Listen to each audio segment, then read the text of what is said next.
Thursday night from the Anoka Area Ice Arena, it's girls hockey. The Hopkins Park Royals visit Anoka, and through the first period, it was a story of two goaltenders, Annika Olsen for the Tornadoes and Helen Sauter for the Royals, both up to the task. The Anoka had a 5-on-3 opportunity and stopped numerous times by Sauter and the Royals. We move to the second period. Started out with a power play for the Royals, and the Tornadoes able to snuff that out. And then the Tornadoes turned it on as a goal for the first goal by Leah Ansler, her second of the season. Olsen again strong in the nets as the Royals continue to put pressure on the Tornadoes.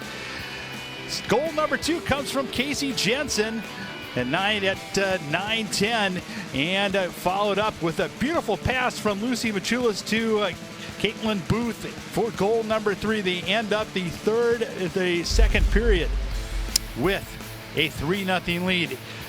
The Tornadoes come out right off in that top line of Rickley, Reinholtz, and Ansler. Continue to put pressure on the Royals, but Sauter keeps them in the game.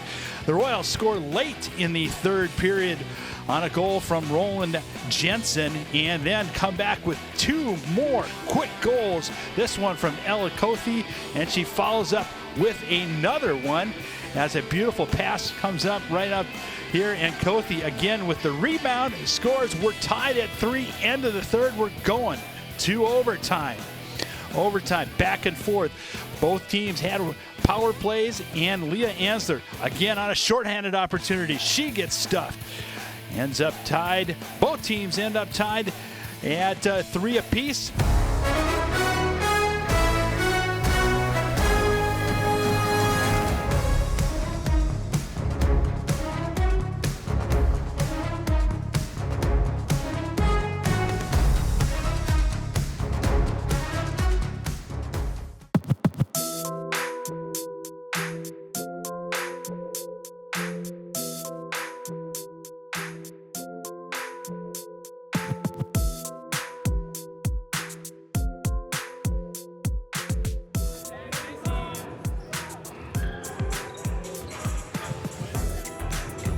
This is the chosen class. I mean, we have 8 seniors this year, and 5 of which played JV varsity for all 4 years. So, I mean, we're a confident group. We got a lot of leadership, and we look at, Peyton, Trey, and Affie as captains, but so many leaders in a Kamari Hibbler, Caleb Shear, Concho, Kamea, so many guys that can step up. We're excited that it's their final year, but we're also excited to prove that we're one of the teams to be reckoned with in the state. It's incredible. I mean, all 3 of us captains, me, Affie, and Trey, we've been the little middle schoolers, elementary kids watching the big kids play on the high school court, and just being in that spot now is just it's an incredible feeling. Yeah. I mean, it's awesome. I'm a captain of the track team as well, so I'm a captain all over, and honestly, just a blessing. Obviously, I just want to make my community proud, to make my coaches proud, make my teammates proud, and just continue to be a good example for the younger classmen coming up. So I hope that I can continue to set a good example, and I feel like my other captains set a great example as well. So obviously I'm very proud of us and myself as well, so hopefully we can continue to do the same thing. It's obviously what you talk about when you're younger, want to be the captain of the varsity team and stuff, and now that it's all here, it's kind of went by too fast. But I mean, it's fun.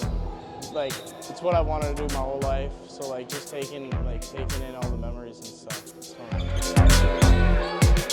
I think one of our biggest goals as a team is to make it to the state tournament this year. We're very confident in our ability to do that. We've got a very senior-heavy group with a lot of leaders, and I'm really excited about it. Overall, I just want to have fun with my team as well. This is my last time playing with some of my brothers, so obviously I want to just end having a positive vibe with everyone and just doing well for this community. I'd love to surpass 1,000 points this year too, but definitely making it to state. Yeah, I think we're a very close group off the court as well, and I think that helps our ability to build chemistry on the court. We are, kind of how Peyton said, really connected as a family, so we all have the same goal. So we try as friends, even during football season, we had a lot of success. So we tried to, unite together, keep each other's heads up, spend time together outside of basketball so we can always, stay focused together as a community and just continue to work hard. I love these guys a lot, and in football I was captain as well, so I'm obviously blessed to have this title to my name, and I'm blessed that the coaches and the community see me this way, and I hope that I can make them proud and can just continue to be a leader that I am. Yeah, I mean, we hang out as guys all the time. We've grown up with each other and played basketball as well as football and other sports as well. We all love to hang out, get food with each other. McDonald's after practice, always be different, funny conversations. But yeah, just like kicking it with each other and getting food. With this group, I love you guys. This senior group has meant a lot to me. They're, as a first-time head coach, you're my first group of freshmen. I appreciate all the hard work. We truly are a family, and let's go get it.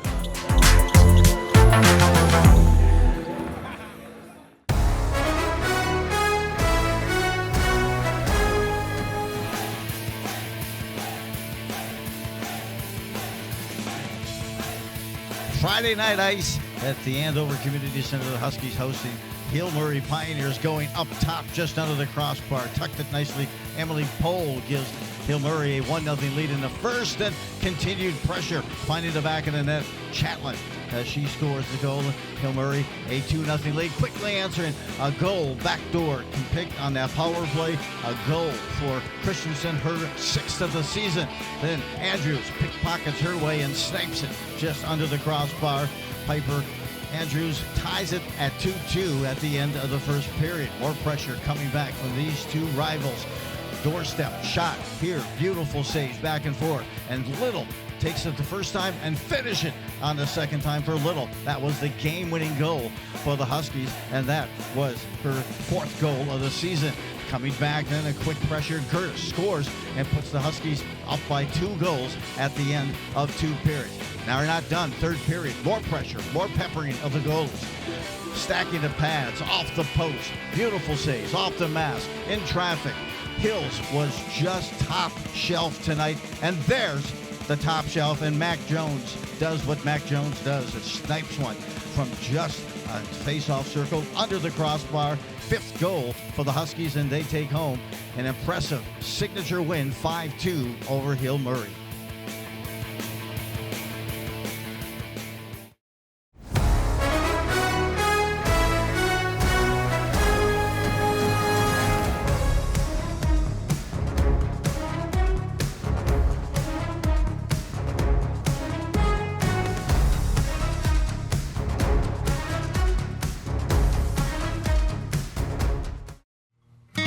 Just individual talent. They've come together, super well early in the season. Usually it's individuals trying to be, their own player. They've really bought into, we're going to share the ball, we're going to move it, we're going to get open shots because of that. I feel like liking each other off the court has helped us to be successful on the court. I'd say our key to success has been defense. Defense wins games, but also on the offensive end, when we move the ball, we're really hard to stop. As a captain, I would say bring energy. Bring energy and lift other people's up.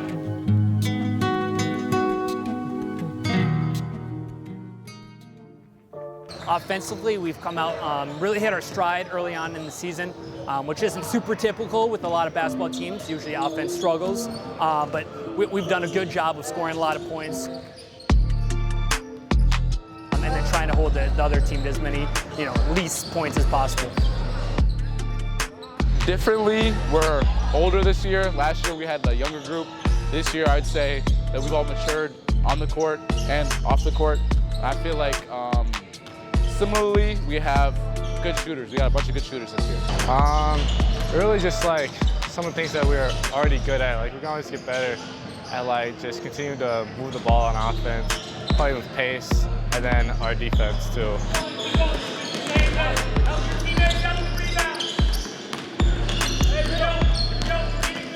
The fire, I guess, in the players, it's been building for the last couple of years. That intensity at practice, that intensity in the games, has been similar to what we've done the last few years, and it just built off of each other.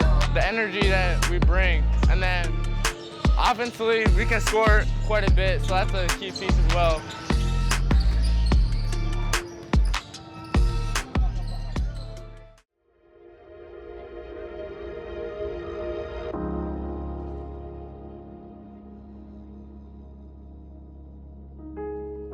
Very heavily involved with the youth program. I try to go see every youth team at least once each year, multiple times. I'll see the 8th graders. But we do summer camps here, try to build them their skills so once they get to the high school level, they know what we're trying to do. And then once they get into high school, we're a program that builds year after year. Our freshman B team is doing the same exact thing that a varsity team is doing. So by the time that they get to varsity, they know exactly what we're trying to do. We're always doing skill development too, whether it's in the summer, fall, winter. We're doing skill development so that the guys that want to play college basketball can develop those skills to be able to play college basketball at that level. Goals is always trying to get these guys better, on and off the court, even more focused off the court. At some point, basketball is going to end. They got to be good husbands. They got to be good fathers. They got to be, good people once that basketball, portion of their career is done. So, trying to get them prepared for real life is the most important thing that we're, focused on here.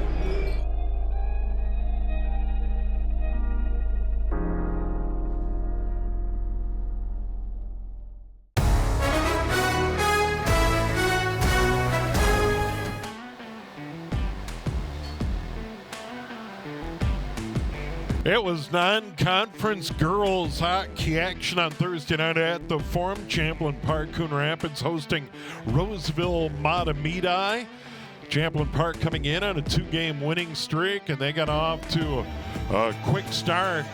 Goals from Lily McKenzie and Taylor Zahalka in the first, and they led it 2-0 after 1 period of play. Grace Lund solid in net all night, and her counterpart Lily Peter Fesso was really good in net as well. On to period number 2, and there's another glove save by Lund, who moved to 7-2 on the year with the victory tonight. There's Peter Fesso, who tough luck loser tonight, 8-6-1. And another big save by Lund, that glove. And the lone goal, Callie Alphen scoring at 14-minute mark to make it 3-0 through 2 periods of play. And at that point, Champlain Park Coon Rapids had dominated in the shot category as well. On to the third.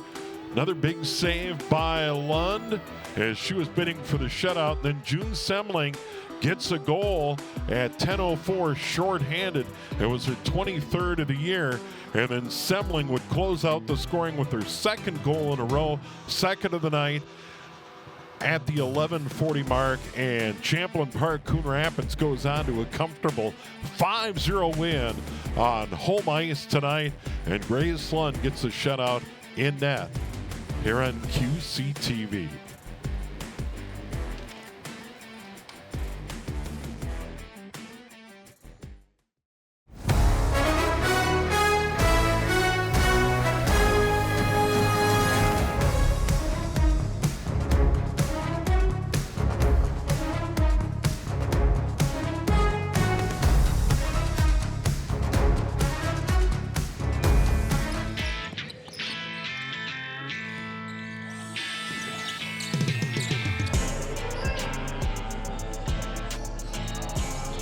Yeah, I'm a believer in tough competition. It makes you better in the end. We've played probably 4 okay games. 2 of the 3 games that were losses were a couple baskets each, so they were close. I feel like we're a lot closer to being 3-1 and 1-3 at the moment. But we have some little things we got to work on, and we're still trying to find the right combination of guys out there to start the game.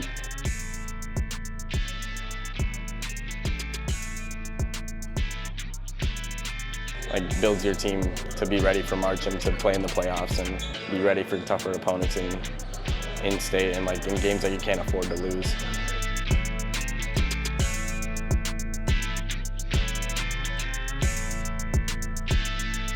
We average 83 points a game right now, which our identity right now is we can score the ball. Can we get enough stops? And that's kind of been A little bit of what it was last year, but what we do like is we have about 8 or 9 guys that we think are varsity players, up to 10. We don't always play that many, so it's just trying to find the right combination, who can give us the best chance to win, and then what does that identity kind of look like. And it's offensively we can score, defensively can we stop enough people and get enough rebounds. Yeah, we have team dinners like at people's houses the night before games, so like before home games especially. So we'll just go to someone's house, eat pasta or whatever food we get, and just sit around and talk, and that's always super fun.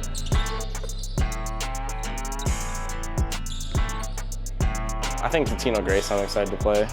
They're always just a good challenge, they're well coached, and I like to play them. I think it's fun.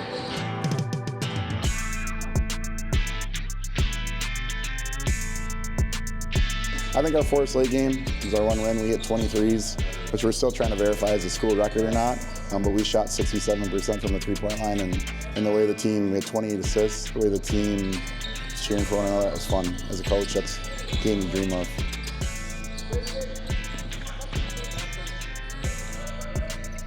I do the same stretching routine every time, and kind of the same thing. I think it just gets me kind of in the mode to play a game. It's not like I have to do everything, but I kind of do everything in the same order before games, just as a habit. You know, I like playing different teams. Because they're great. The kids love that because they grew up with a lot of those guys or know them.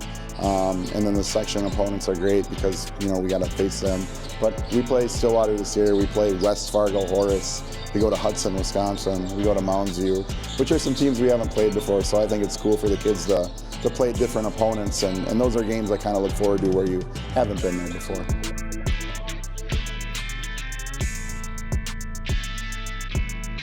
Yeah, we watch film, we go over the scouting report of all their players and decide how we want to play certain actions that they run and just run against it in practice as well. We started this year kind of a running joke of none of my assistants like to stand by me for the national anthem. So I have my little daughter Lucy come stand by me now and she gives me a handshake. So if there's one, I guess that's it, but I'm not very superstitious. Mostly game by game, but I definitely want to go to state. And I think that should be a goal every season.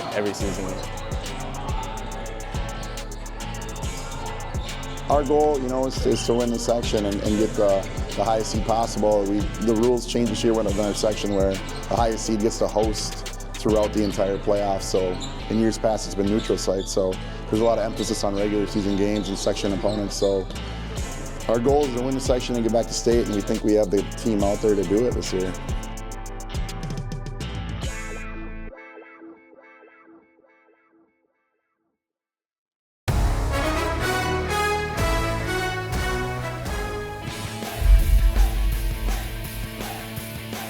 Providence Academy brought their 22-game win streak to Anoka on Friday night. It didn't take long for the scoring engine to launch. It was Beckett Greenway with her first of three-pointers in that first half. A 3-0 lead early, but some great defense and some intense offense there for Anoka. Tried to keep it close. There's Madden Greenway. She ended up with 35 on the night, her first of many trifectas on the evening. Gets it away, rotating around the perimeter, and this is a connect and a 3 for counts, and now a chance here for Anoka late in the first half. An alley-oop up top, Frecking converts. She gets the 2 before the end of the half. It was still a lead for Providence Academy by a score of 58-20 at half. Trying to get back into the game. They look and they get some 3-pointers by Peterson. Not one, but another pure net. Clean look on those nets come the way there. And Anoka tries to get back into it, but some steals, scrappy defense. Greenway to Greenway, converts on the dime and converts for 2. And it continues to grow on the lead. Inside, high-low pass. Frecking converts. She had a team-high 19 on the night here for Anoka. Going to the middle, stop, pop from the free throw. Again, Madden Greenway ended up with 35 on the night. For Providence Academy, they moved to 12-0, and a 23-game winning streak continues as they leave Anoka with an 89-44 win.